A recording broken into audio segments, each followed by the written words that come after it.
Anong headspace mo every time na nakaka-feel ka ng success? Every time na alam mong na-take home mo yung bag, ano yung ginagawa mo? Balik sa mahirap ulit na na spirit. Okay, nakuha natin to pero perang kahapon na yan eh. Ngayon wala ulit tayong pera. Bakit ganun? Para lang hindi ako masyadong makomportable doon at isipin kung paldo na ako. Kahapon na pera yan. Zero ulit tayo ngayon. Gaw ulit tayo ng bago. Mas masarap yung ganung feeling eh. Yung gigil mo nandun ba? Yung hustling spirit mo, yung ganun. Mas gusto ko yung ganun eh. Bakit lang yung pera ko eh? Para sa'yo, ano yun?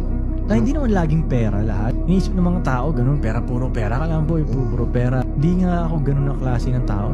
Mas nakafocus nga ako dun sa mga bagay na hindi mabili ng pera, mas mahirap yun eh. Parang yan, may solid ka na crew, hindi mo mabili yan. Priceless. Love and loyalty ka ng mga babae mo, hindi mo mabili yan. Respect ng mga ibang G sa'yo, hindi mo mabili yan. Yung mga G na nagmamatter sa'yo. Mga G na nagmamatter, hindi mo mabili yan.